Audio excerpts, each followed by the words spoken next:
যোগ্য, তার মানে যারা কার্ড পায়নি তারা আজকে বাড়িতে ফিরে যাবে যে আমরা অযোগ্য, declare by the state government. এটা টিএমসির প্রোগ্রাম। ইন্ডিভিজুয়াল রিট করুন, আমরা লয়ার যাকে চাইবেন লয়ার দেবো, টাকা লাগবে না। সে বেঁচে ঢুকিয়েছে তারাই বিশ্বাস করে,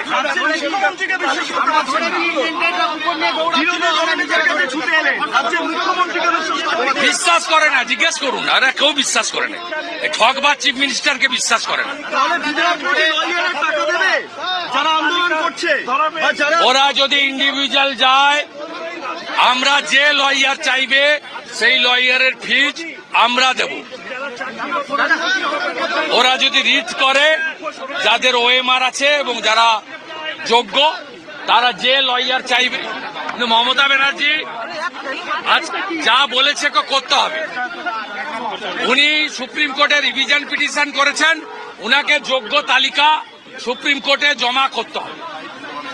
পরিষ্কার ডিমান্ড, যোগ্য তালিকা আপনাকে দিতে হবে, নইলে 21শে এপ্রিল নবান্নতে দেখা হবে।